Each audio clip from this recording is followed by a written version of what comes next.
saudara, bersama saya Widi Dwinanda. Kita berada di Ngopi, Ngobrol Pintar Kompas TV.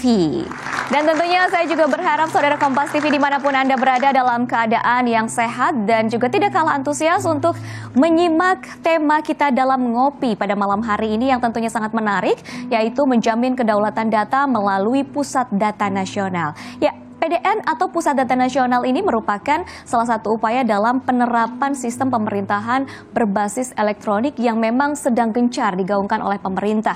Ini guna menjadi kunci pembangunan pemerintah. Seperti yang bisa kita lihat dari kompas.com, kita bisa baca sama-sama ya. Data merupakan kunci pembangunan pemerintah dalam penyusunan dan pengambilan kebijakan. Tanpa data, kebijakan dan keputusan yang tepat guna serta tepat sasaran akan sulit diwujudkan. Akan tetapi, implikasi data pada inefisiensi sumber daya pembangunan tidak menyasar target dan menyelesaikan masalah yang ada. Untuk memperbaiki dan meningkatkan kualitas tata kelola data, pemerintah menerbitkan Peraturan Presiden Nomor 39 Tahun 2019 tentang Satu Data Indonesia. Dan sebagai informasi, aturan Satu Data Indonesia bertujuan untuk mengumpulkan data menjadi satu pintu sehingga akurasi serta kemutahiran data terjaga dan dapat dibagi pakaikan pada setiap pemangku kepentingan. Mengenai tema kita kali ini tentunya saya tidak sendiri, kita akan undang hadir di studio yaitu Profesor Dr. Harya Damar Widi Putra selaku Guru Besar FTI Perbanas Institute.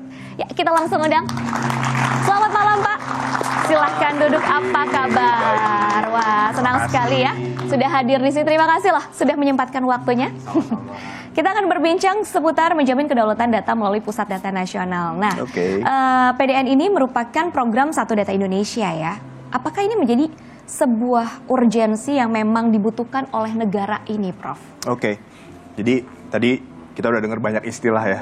Ada SPBE, kemudian ada Satu Data, kemudian ada PDN. Sebenarnya satu lagi ada portal Satu Data. Nah, mungkin sedikit mengulas dulu sedikit aja gini. Satu Data itu adalah sebuah kebijakan kan diatur tadi dalam Perpres Nomor 39 Tahun 2019 yang memang tujuannya adalah gimana supaya kita ini punya data yang tunggal gitu.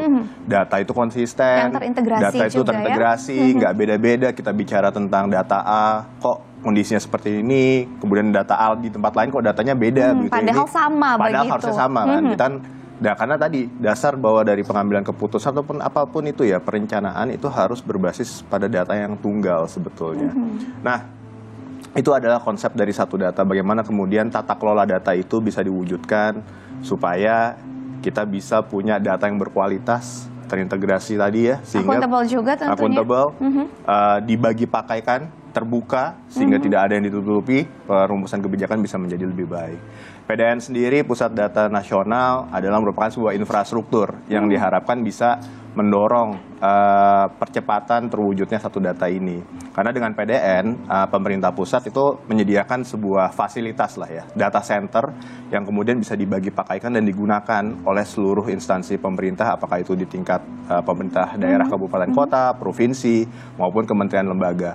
Harapan lainnya juga kalau data ini sudah terkumpul di satu lokasi, maka akan lebih mudah untuk mengelolanya dan mengintegrasikannya.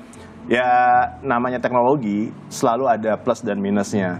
Kita mengkonsentrasikan segala sesuatu di satu lokasi, ada plusnya tadi kemudahan pengelolaan, ada minusnya. Kalau kita cuma punya satu titik, berarti itu istilahnya apa ya? Single point of failure. Artinya kalau dia gagal semuanya. Kebalikannya kalau sistemnya tersebar atau terdistribusi, kita nggak punya single point of failure kan. Kalau satu gagal, masih ada titik-titik yang lain. Tapi tantangannya adalah memang mengintegrasikan. Yang tersebar ini diintegrasikan lebih sulit, dikelola lebih sulit gitu. Demikian juga dari aspek keamanan. Mengamankan satu gedung itu lebih mudah, lebih efisien lah dari aspek kebutuhan sumber dayanya dibandingkan kalau saya punya 100 gedung ya. Tapi ya kembali lagi kan. Nah, itu tadi beberapa tantangan. Tapi kalau kembali ke pertanyaan pertama, gimana ya keberadaan PDN ini bisa mendukung Satu Data? Seberapa urgent gitu ya? Saya pikir ini penting sekali. Ya, ini untuk kondisi kita saat ini membangun sebuah pusat data nasional untuk bisa mendukung percepatan Satu Data itu sangat penting karena kondisi yang ada di kita saat ini, pusat data center kita itu scattered, tersebar. Permasalahan lain, standarisasi dari kualitas data center itu berbeda-beda. kemampuan sumber daya untuk mengelola data center di masing-masing pemerintah daerah tingkat kabupaten kota itu juga jauh berbeda. Ini dampaknya banyak ya. Kalau kemampuan sumber dayanya itu berbeda jauh, berarti kemampuan untuk mengamankan data, kemampuan untuk mengelola data, kemampuan untuk melakukan analisis terhadap data juga beda-beda kan berarti. Hasilnya juga tentunya akan berbeda. Nah, itu tadi kenapa kok penting dalam kondisi kita, ini penting untuk bisa menyatukan terlebih dahulu. Karena kita nggak pernah selesai dengan masalah data kita tuh berbeda-beda. Ini yang benar yang mana? Betul, membingungkan kan akhirnya ya, Prof ya. Gitu, Baik, gitu. itu berarti bisa dikatakan bukan cukup ya, tetapi sangat penting. Sangat penting untuk Indonesia. Ya. Lalu bagaimana dengan percepatan integrasi data di lingkungan pemerintah yang memang diyakini jadi satu hal esensial yang harus dilakukan? Kalau menurut Bapak bagaimana situasi saat ini sehingga percepatan ini memang harus benar-benar dilakukan dengan segera? Oke.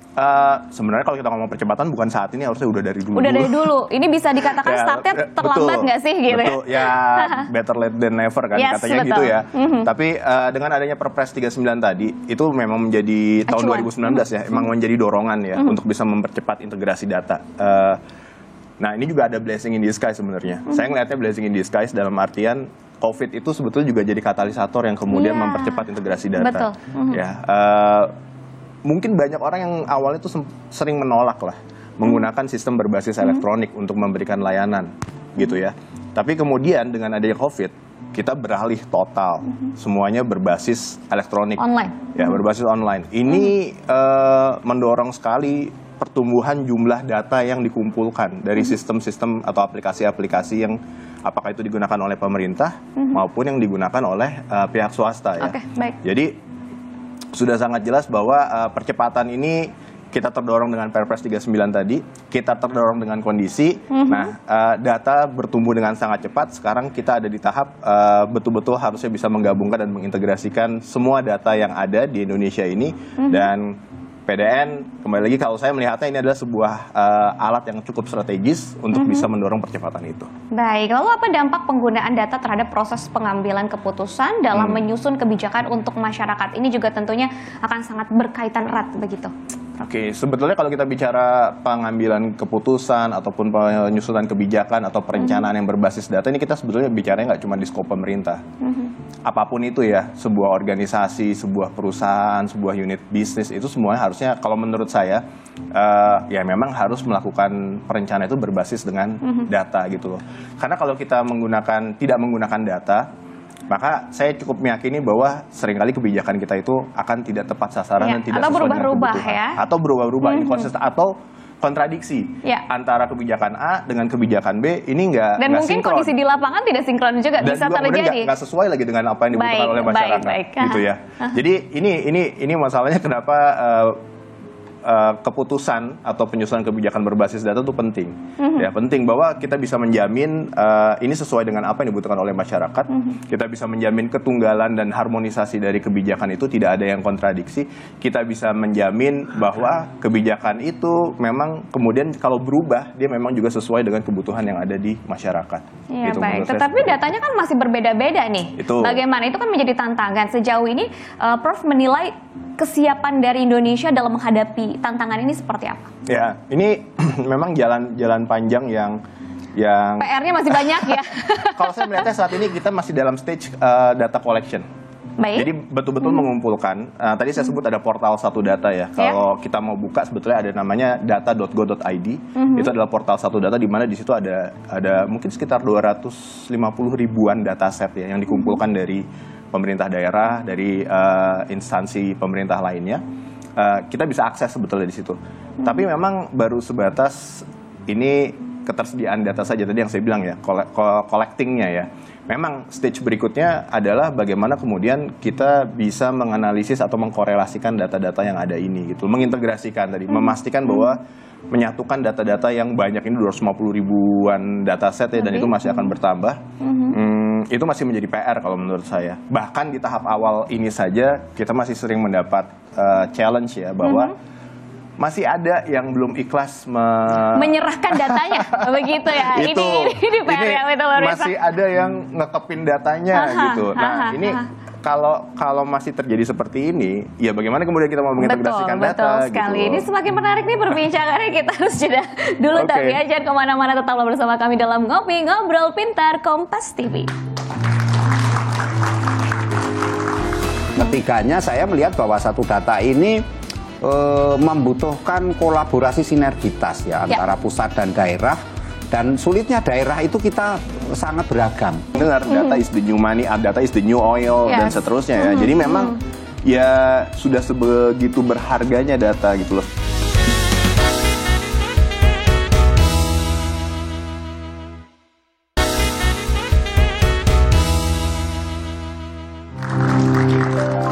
Kembali dalam Ngopi Ngobrol Pintar Kompas TV tentunya masih membahas tema kita hari ini yaitu menjamin kedaulatan data melalui Pusat Data Nasional, dan saya tidak sendiri, sudah ada Profesor Dr. Haria Damarwedi Putra dan juga akan ada satu lagi narasumber yang kita undang ke studio yaitu Dr. Trubus Rahardiansyah selaku Ketua Umum Asosiasi Analis Kebijakan Indonesia LAN RI. Dipersilahkan.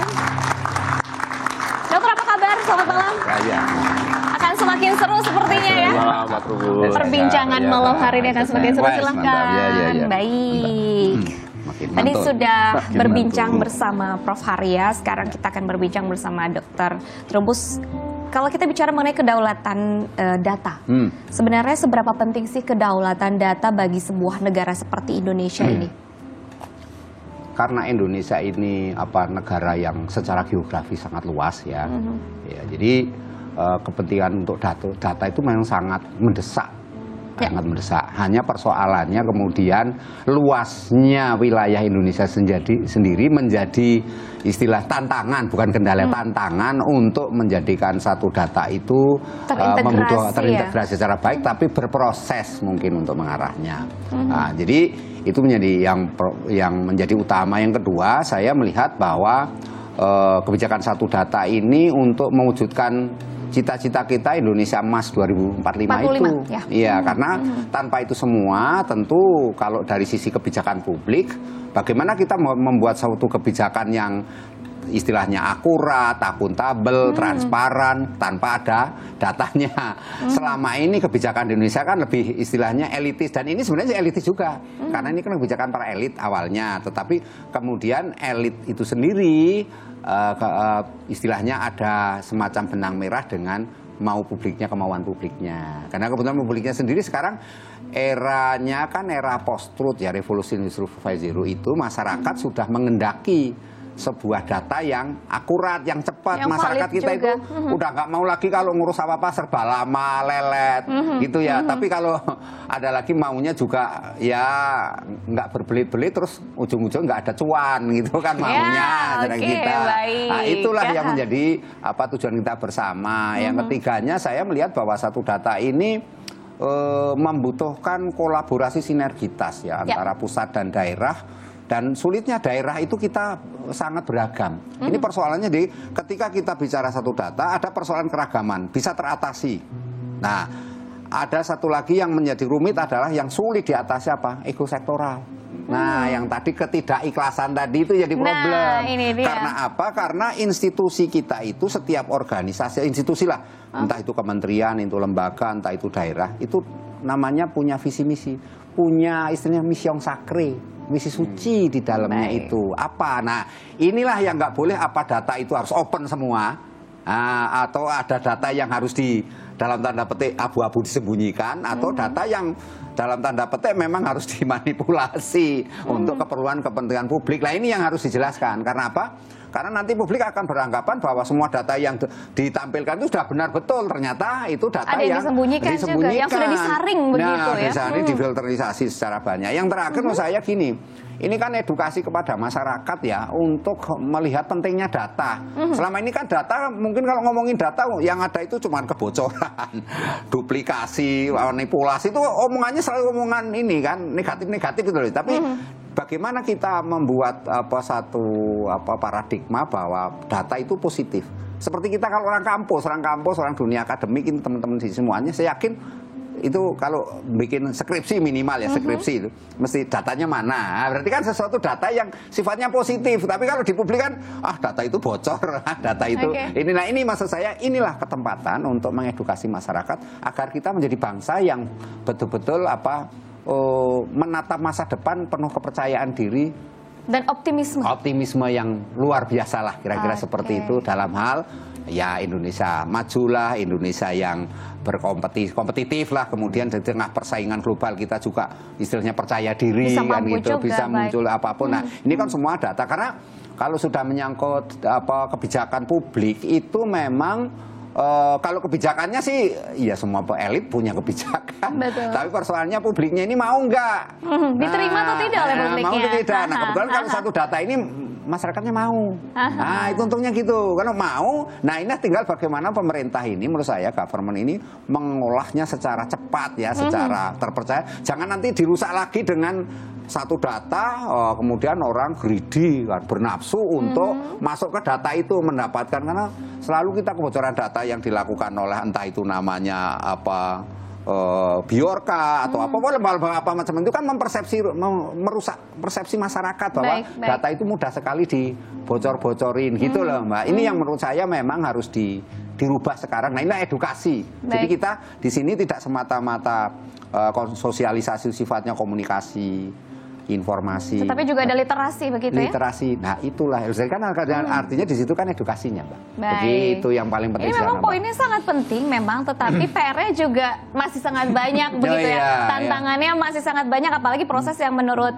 Prof. Arya kan memang ini masih proses pengumpulan gitu loh. Masih panjang sekali. Sementara untuk tingkat urgensinya sudah dinilai udah penting begitu, sudah dibutuhkan. Nah, tentunya banyak tantangan-tantangan yang memang harus dibuka nih. Kira-kira tantangan seperti apa dalam menghadapi ini, Prof? Oke, jadi kalau tantangan tadi sebetulnya Pak Trubus sudah banyak cerita ya, termasuk juga beberapa tantangan tadi yang terakhir disebut tentang ketidakikhlasan untuk menyerahkan data, betul. Begitu ya? Nah, hal yang lain mungkin tantangan-tantangan bagaimana kemudian kita bisa betul-betul mewujudkan ya satu data Indonesia ini. Kalau secara teknis sebetulnya saya cukup yakin, mungkin orang banyak meragukan Indonesia mampu atau enggak. Tapi sebetulnya teknis sih saya nggak ragu. Lebih aman justru ya. Maksudnya sumber daya manusia kita banyak yang jago-jago kok gitu. Banyak yang jago-jago. Cuman memang tantangannya tadi mereka banyak di luar negeri nih sekarang. Ini tantangan utama nih. Jadi bagaimana tarik kembali anak bangsa kita begitu ya. Mereka mau pulang sebetulnya. Nah, tapi kalau memang ada, saya pikir kalau pemerintah memang serius ya tentang hal ini, kemudian membangun PDN yang mungkin nanti bisa saja disertai dengan apakah itu misalkan apa ya, pusat AI nasional dan yang lain segala macam. Kemudian memang pemerintah juga memang komit untuk lebih banyak menggunakan data dalam perumusan kebijakan. Saya yakin sih teman-teman yang di luar negeri ini juga pasti akan ya. Jadi itu pertama yang sumber daya. Nah, tantangan yang kedua adalah tadi sebetulnya Pak Trubus juga sudah menyinggung tentang keamanan data. Kita punya persepsi yang kurang baik nih tentang data, bahwa data itu gampang sekali bocor gitu. Karena memang pengalamannya seperti itu, bagaimana dong? Akhirnya persepsi yang berkembang di masyarakat seperti itu dong, Prof? Betul. Tidak bisa disalahkan ya? Ini kenyataannya memang kan kita sudah sering dengar data is the new money, data is the new oil dan seterusnya ya. Jadi memang ya sudah sebegitu berharganya data gitu loh, sampai percobaan untuk pengambilan data itu sudah luar biasa sekali. Nah, kita yang mungkin, makanya saya bilang sebenarnya kita agak terlambat, tapi better late than never gitu ya, bahwa ya memang data ini sesuatu yang sangat berharga, harusnya bisa banyak digunakan. Nah, kalau kita bicara tentang kerentanan terhadap keamanan data, sebetulnya ini tantangan yang paling penting lain itu adalah di manusianya. Betul. Jadi dari berbagai penelitian, kelemahan utama dari keamanan informasi itu adalah di manusianya, gitu. Kitanya sebetulnya, ya kitanya. Kalau secara sistem, secara teknis, udah banyak sebetulnya tools yang bisa kita gunakan untuk mengamankan data. Tapi perilaku kita yang seringkali abai, menggampangkan, gitu, memudahkan, dan justru dengan sukarela memberikan data kita yang sebenarnya seharusnya rahasia. Betul.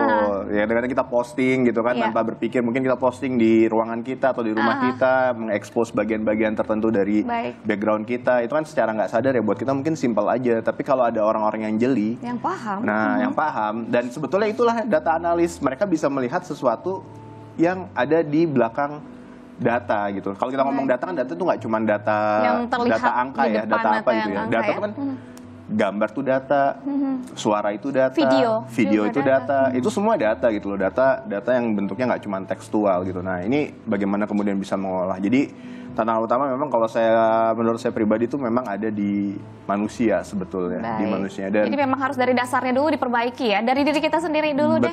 Harus sadar pentingnya data dan bagaimana kita harus menjaga data itu. Itu dari aspek keamanannya. Kalau dalam aspek penyusunan kebijakan, perencanaan, ini juga ada, menurut saya ada budaya yang harus dibangun, yaitu budaya berbasis pada data.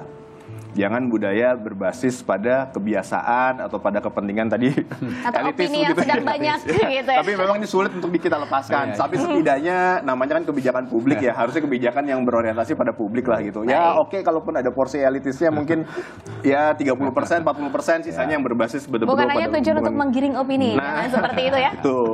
Itu sih mungkin. Tapi tentunya ketika ada tantangan pasti ada juga potensi dong. Kita jangan bicara mana yang buruk-buruk sampai akhirnya aduh kayaknya ini enggak banget deh gitu ya. Lalu bagaimana dengan potensi yang bisa kita lihat dari sini? Oke. Terutama dari percepatan integrasi data ini. Potensi kalau dari aspek percepatannya saya rasa potensinya cukup tinggi ya. Karena ya tadi sudah ada juga perpres tentang SPBE yang mendorong bahwa sistem pemerintahan kita tuh harus berbasis elektronik.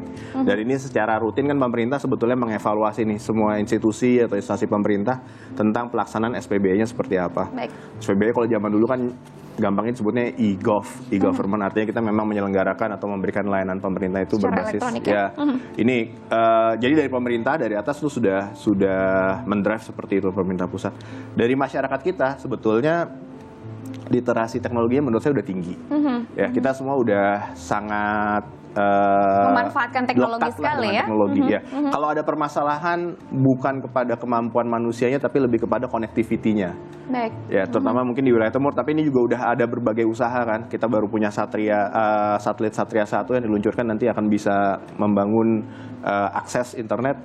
Kemarin juga saya sempat baca ada surprise katanya bahwa proyek BTS 4G sudah akan di launching minggu depan oleh Pak Presiden. Jadi ini kan juga akan makin itu salah satu masalahnya memang connectivity, tapi rasanya kita juga on the right track ya. Kita melakukan berbagai percepatan di sana. Itu dari aspek potensi percepatannya. Kalau potensi pemberdayaannya ini saya rasa juga sangat tinggi karena masyarakat kita sebagaimana tadi Pak Trubus sampaikan itu udah pengen nih butuh punya data yang bisa diakses secara terbuka dan valid gitu. Jadi tuntutannya dari atas sudah ada drive-nya, dari bawah sudah ada tuntutan. Nah, ini harusnya ketemu nih. Baik. Gitu. Wah, ini menarik sekali nih.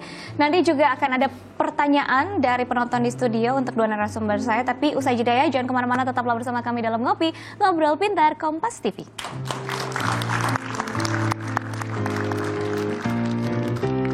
Jadi kalau datanya rubbish, sampah gitu ya, kita akan end up dengan kebijakan yang juga salah gitu. Nah, ini ada lapangan, lapangan yang musuh kita garap. Nah, di sini menurut saya satu data itu menjadi sangat urgen sekali.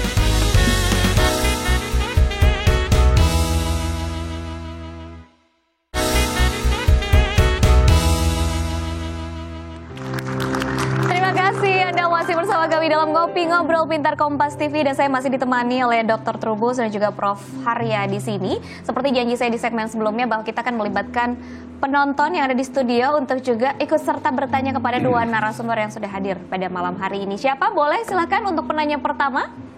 Dari mana? Siapa dan dari mana? Silakan. Saya Ilham Fadila.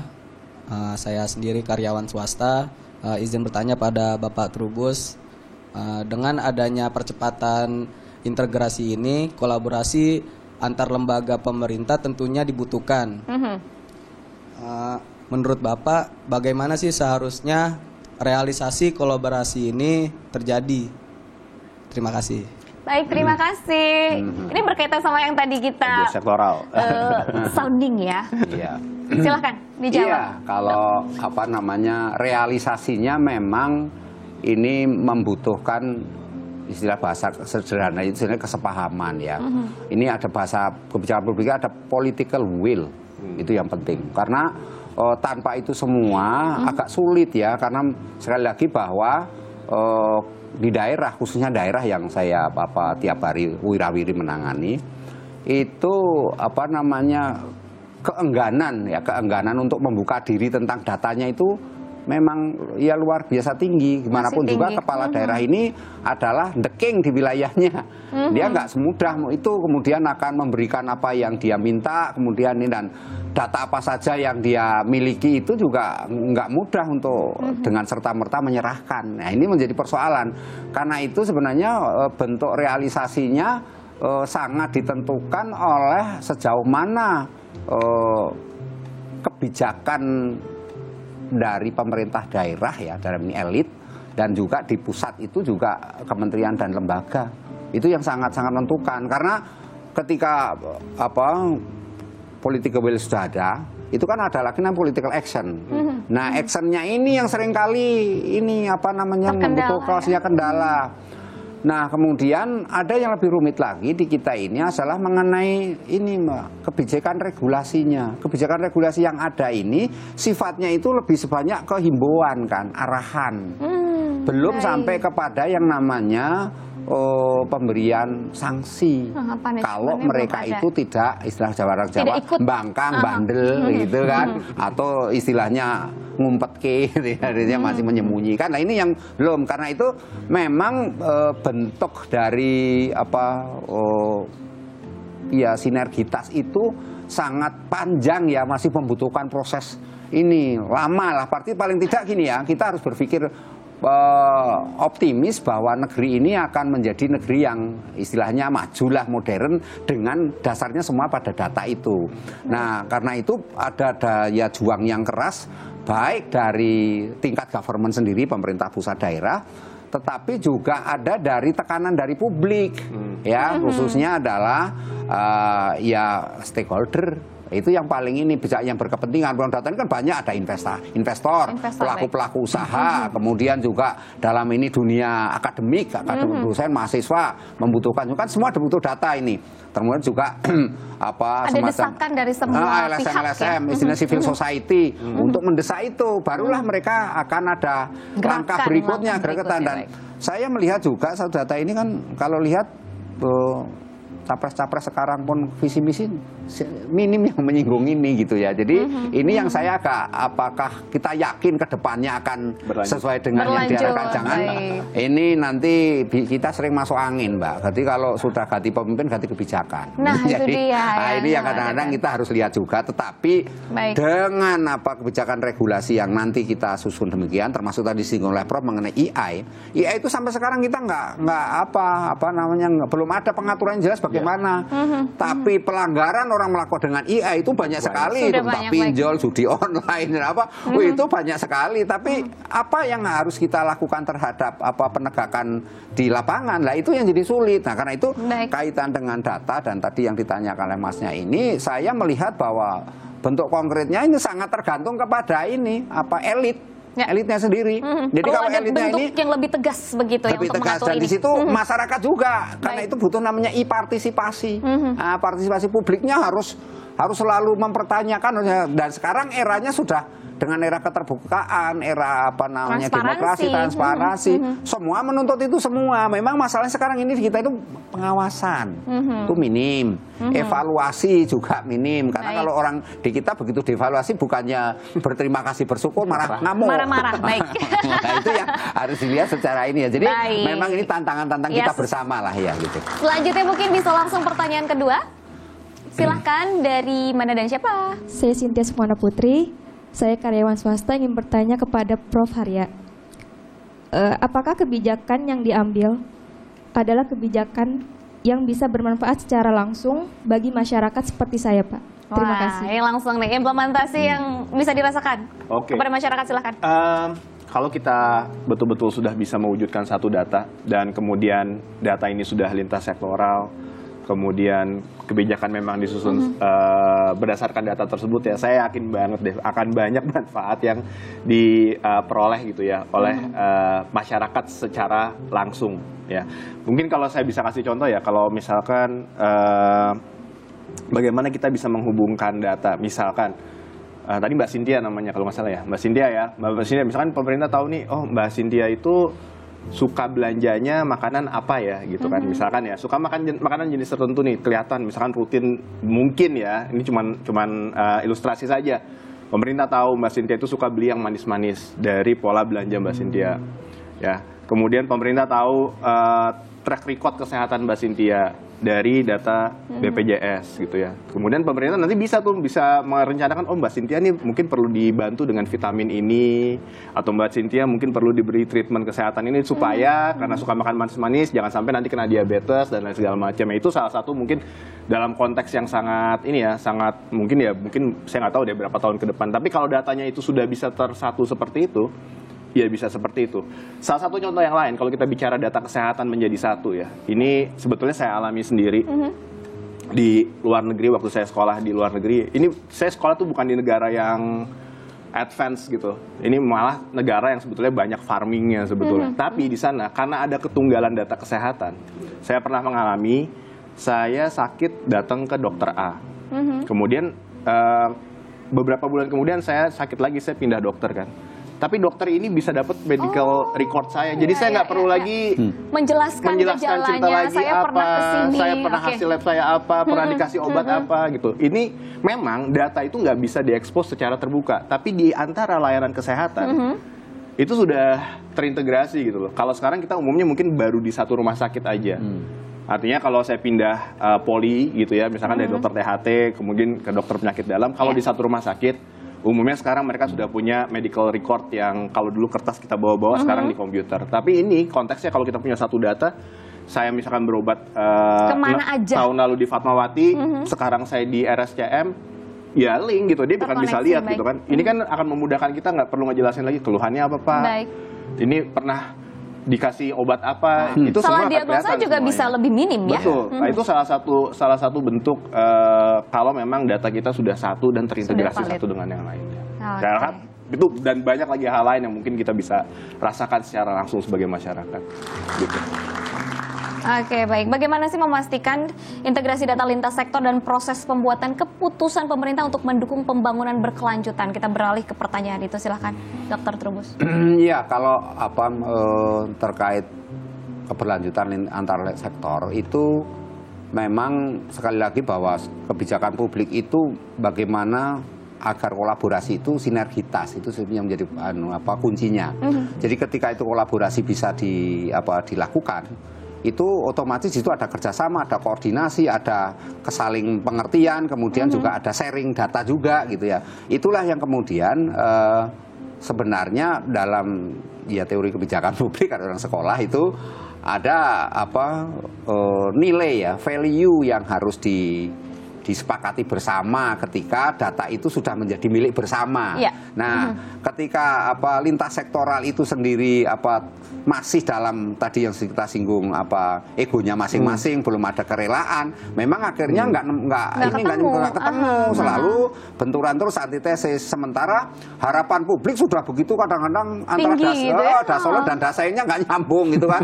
Sudah berharap lambung-lambung, ekspektasinya besar, kemudian yang terjadi ada ego sektoral masing. Contoh misalnya lintas sektoral, misalnya ada sektor kehutanan, satu lagi sektor pertanian. Ini kan walaupun kelihatannya berbeda, ini kan sebenarnya lintas sektor yang saling kait mengait, ya kan. Bagaimana kemudian kedua-duanya bisa menyerap tenaga kerja secara besar, baik pertanian ya untuk menyerap tenaga kerja kan. Kita ini kan persoalannya sulitnya mencari lapangan pekerjaan akhir-akhir ini kan. Sehingga bagaimana dengan satu data itu nanti akhirnya data yang ada di Kementerian Kehutanan, Kementerian Pertanian dan Kementerian Tenaga Kerja itu bisa saling ini. Nah, inilah peluang tenaga kerja fresh graduate bagi mahasiswa yang sekarang lulus hasil sarjana. Ini ada lapangan. Lapangan yang musuh kita garap. Nah, di sini menurut saya satu data itu menjadi sangat urgen sekali. Ini tentunya juga berkaitan dengan layanan publik. Erat sekali. Apakah dengan penerapan Satu Data Indonesia ini juga dapat memastikan peningkatan efisiensi dan kualitas kebijakan dan layanan publik bisa lebih didetailkan lagi begitu? Ya, pasti sih. Kalau menurut saya dengan dengan adanya satu data kita tadi sudah terintegrasi dan seterusnya. Beberapa contoh juga sudah disebutkan ya. Bahwa pasti harusnya kebijakan itu bisa menjadi lebih efektif dan tepat sasaran. Tapi sebetulnya kunci utamanya kebijakan yang baik, menurut saya hanya bisa disusun, dirumuskan berdasarkan data yang baik. Ya. Jadi kalau datanya rubbish, sampah gitu ya, kita akan end up dengan kebijakan yang juga salah gitu, karena dasar berpijaknya kan salah. Nah, untuk gimana caranya untuk bisa mendapatkan data yang baik gitu loh. Data itu timbul karena ada proses bisnis sebetulnya. Ya, ada proses kan, ada, kalau kita bicara SPB kan sistem pemerintahan berbasis elektronik. Jadi karena ada sistem pemerintahan yang dijalankan secara elektronik, maka kan data timbul dan kemudian data disimpan, data dianalisis untuk kemudian merumuskan kebijakan. Tapi kan dasarnya kan sistem pemerintahannya dulu nih ya. Kalau kita bicara di non pemerintahan berarti proses bisnis lah, bisnis proses. Ini yang penting sebetulnya. Artinya kita nggak bisa cuma bicara tentang nyediain pusat data nasional yang canggih, yang bisa dipakai untuk menyimpan data. Tapi tata kelolanya tidak benar. Tapi tata kelola yang termasuk juga proses bagaimana data itu dihasilkan tuh masih keliru gitu. Jadi penting sekali untuk bisa memastikan bahwa data yang dikumpulkan itu berasal dari proses yang juga benar. Nah, ini memang siklus ya. Oke. Proses yang masih panjang.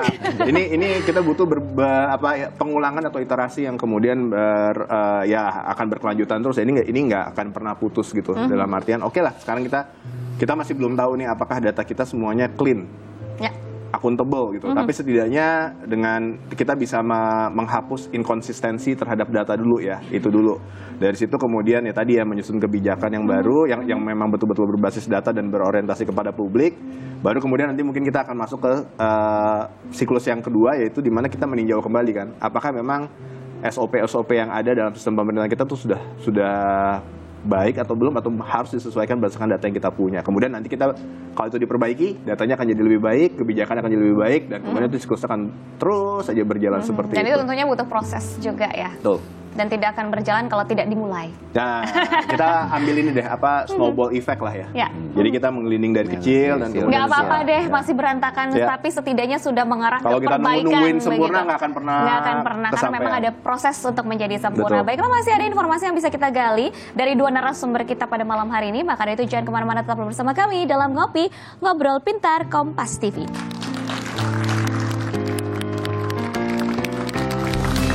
Tapi ini kan, ya tadi saya di awal kan sampaikan bahwa ya untuk kondisi kita memang PDN ini rasanya masih panjang prosesnya, masih dasar ya. Dan yang paling pas nih, menyatukan secara fisik gitu loh.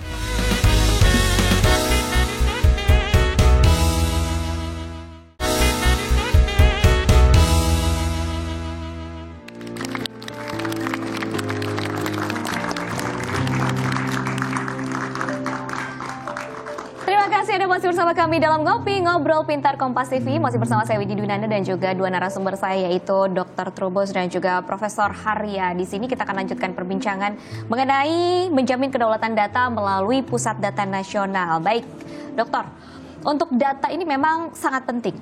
Yang sebenarnya tidak hanya untuk saat ini aja, tetapi juga sejak dulu memang sebenarnya sudah penting, tapi kesadaran untuk itu belum ada. Nah, apakah terlambat Indonesia memulai pengintegrasian ini baru sekarang? Iya, kalau dibandingkan negara lain, sebenarnya Indonesia terlambat. Ya. Tapi daripada enggak sama sekali kan ya. Tapi ya sudahlah, kita anggap sebagai sesuatu yang kemajuan gitu ya. Ada respon progresif lah, progresif. Nah, begini, yang kita lihat bahwa keinginan pemerintah itu sendiri memang ketika persoalan pengelolaan ya tidak hanya data ya, sebenarnya pertumbuhan ekonomi. Kan kita itu dua hal yang dituju, itu satu pertumbuhan ekonomi, yang kedua adalah kesejahteraan sosial, welfare state namanya itu. Karena konstitusi kita, Undang-Undang Dasar 45 kita, negara kita adalah negara kesejahteraan, Mbak. Itu yang diarahkan ke sana. Sehingga ketika kita ingin mencapai ke sana, disinilah kemudian muncul persoalan. Apa itu datanya? Misalnya kita mau membantu masyarakat yang kategori sekarang miskin, ya kan, miskin. Ada buatlah DTKS. Mau bikin DTKS-nya setengah mati. Data sosialnya mana orang kategori miskin itu? Kemarin ada pandemi Covid itu kebingungan, bahkan ada masyarakat yang seharusnya nggak terima ya malah terima, yang harusnya menerima malah terima. Yang jadi meninggal yang terima karena kabutnya. Itulah kemudian menjadi persoalan. Yang kedua adalah bahwa ada bagaimana kemudian ini ya, aturan yang harus ditegakkan ya. Jadi kita harus bikin aturan yang dalam tanda petik bukan, memang aturan itu sifatnya koersi memaksa, tetapi nanti muncul jadi kesadaran gitu, kesadaran untuk daerah itu atau kementerian atau lembaga lain juga, lembaga yang lain, termasuk dalam hal ini juga sektor non-government seperti investor, pelaku-pelaku usaha, UMKM, itu maksud saya ada kewajiban untuk menyerahkan datanya juga gitu loh. Itu yang penting, karena kalau enggak, sekarang kita tanya berapa sih jumlah pedagang sayur di Indonesia? Nggak ada datanya kita, padahal itu sangat penting ketika kemudian kita mau memberikan subsidi kepada mereka pedagang sayur, kebetulan harga cabai naik, harga ini naik, kan itu harus disubsidi supaya harganya itu terjangkau untuk masyarakat. Nah sekarang datanya raono, bagaimana kita mengatakan itu lancar. Nah ini menurut saya itu yang paling penting di sana Mbak. Jadi itu aturannya harus dibuat jelas. Yang ketiganya penting juga adalah gini Mbak. Semua ini masyarakat kita itu kalau nggak dikasih sanksi, hukuman begitu ya? Nggak dipaksa, nggak jalan. Ya baik. itu jadi masalah gitu. Harus dicambuk begitu ya ibaratnya dengan ya. harus diberikan ini semacam kalau cuman himbauan. Kalau himbauan sepertinya diabaikan. Udah mesti diabaikan terus lewat ini sampai lalu saja. Ya kan. Apalagi alasannya cuannya nggak ada, anggarannya di daerah nggak ada. Itu anggarannya besar. Jadi banyak alasan bisa ngeles. Itulah yang ngeles terus. Ya. Nah itu menurut saya. Baik, untuk Prof. Haria, bagaimana memastikan satu data ini bisa menjadi payung bagi semua produsen data dari instansi pemerintah yang telah terstandarisasi? Karena ini sebenarnya tujuannya dan agar semuanya terstandarisasi begitu. Ya, ini aturan sih udah terbit tadi ya dalam Perpres 39 2019. Tapi masih sifatnya himbauan. Yang paling penting, ini kalau menurut saya sih kesadaran harus dibangun. Betul. Ya, kesadaran harus dibangun. Tadi sebagaimana Pak Trubus sampaikan bahwa ada kesadaran bahwa data saya itu perlu di-share, dibagi pakaikan dengan yang lain gitu loh. Karena memang untuk ini keperluan masyarakat umum, bukan keperluan pribadi. Bukan keperluan individu gitu. Kuncinya itu dari aspek teknologi, bertukar-tukar data itu udah gampang banget deh. Bahkan data sebetulnya kalau dari aspek teknologi ya, saya bicara karena bidang saya di teknologi informasi, itu sebetulnya secara fisik memang kita udah nggak mutlak lagi harus menyatukan dia di satu lokasi sebetulnya. Sistem yang tersebar, terdistribusi itu sudah umum sekali gitu, karena sudah ada teknologi yang dengan mudah bisa menyambungkan data-data itu gitu loh. Tapi ini kan ya tadi saya di awal kan sampaikan bahwa ya untuk kondisi kita memang PDN ini rasanya masih panjang yang prosesnya, masih dasar dan yang paling pas nih menyatukan secara fisik gitu loh. Ini tadi memaksa itu harus dipaksa gitu loh, harus dipaksa masuk. Harapan saya ya suatu saat nggak harus dipaksa lagi. Ada kesadaran gitu loh bahwa ya tadi ya karena kan semakin banyak data yang kita integrasikan harusnya semakin banyak manfaat yang bisa kita rasakan dan mudah-mudahan ini bisa mengalahkan ego pribadi ataupun ego sektoral ya. Kalau mau secanggih apapun teknologinya, tapi kebijakannya kemudian masih tetap membatasi bahwa oh enggak kita nggak mau ke sana, datanya nggak mau kita keep aja dan segala ini nggak akan pernah jalan gitu loh. Jadi ini yang paling penting sih kalau menurut saya. Baik, itu berarti bisa menjadi sekaligus harapan dari Prof. Haria ya. Ada harapan lain mungkin? Harapan lain tadi sih utamanya pusat data.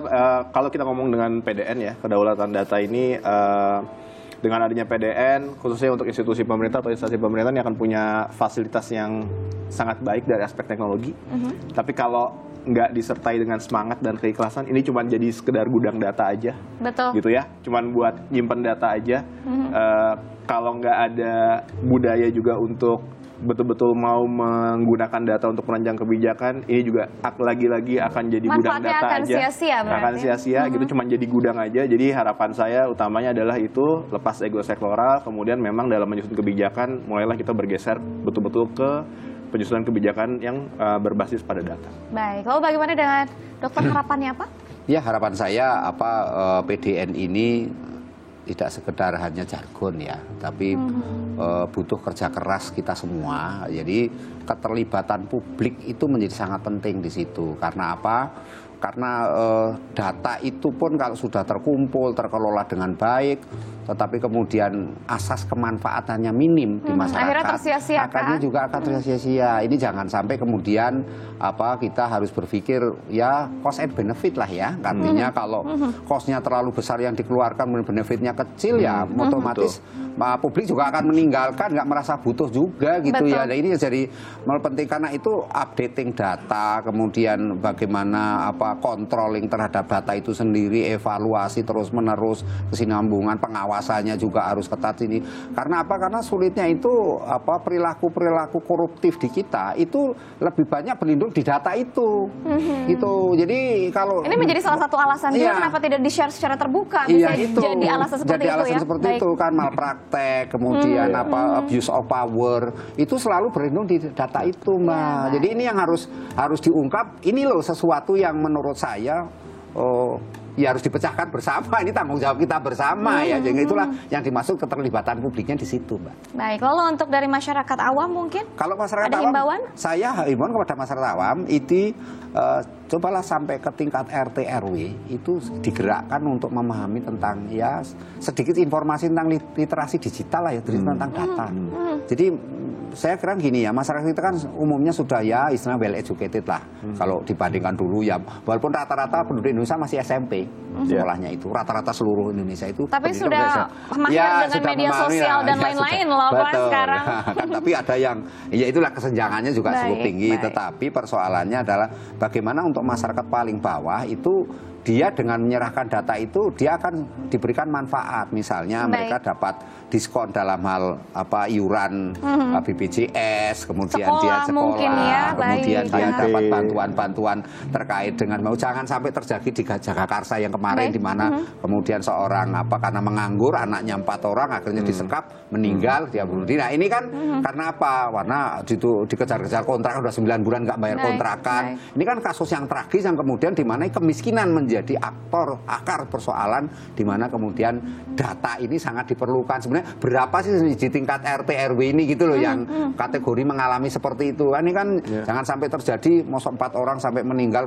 enggak dari tetangganya, keluarganya. Ini kan sesuatu yang menurut saya ke depannya jangan sampai terjadi, dan itu kita mau ngomongin kemiskinan ekstrim di kita cukup tinggi. Jadi sulitnya di situ. Baik, terima kasih banyak Dr. Trubus dan juga Profesor Harya. Luar biasa sekali nih perbincangan ini, tidak terasa 1 jam berlalu, berarti waktunya kita bertiga pamit undur diri dari hadapan Anda. Semoga perbincangan kali ini bermanfaat dan tentunya memberikan wawasan atau bahkan membuka pemahaman baru tentang pentingnya Pusat Data Nasional untuk Indonesia yang lebih maju di masa depan. Saya Widi Dwinanda, pamit undur diri dan sampai jumpa. Selamat beraktivitas kembali. Terima kasih.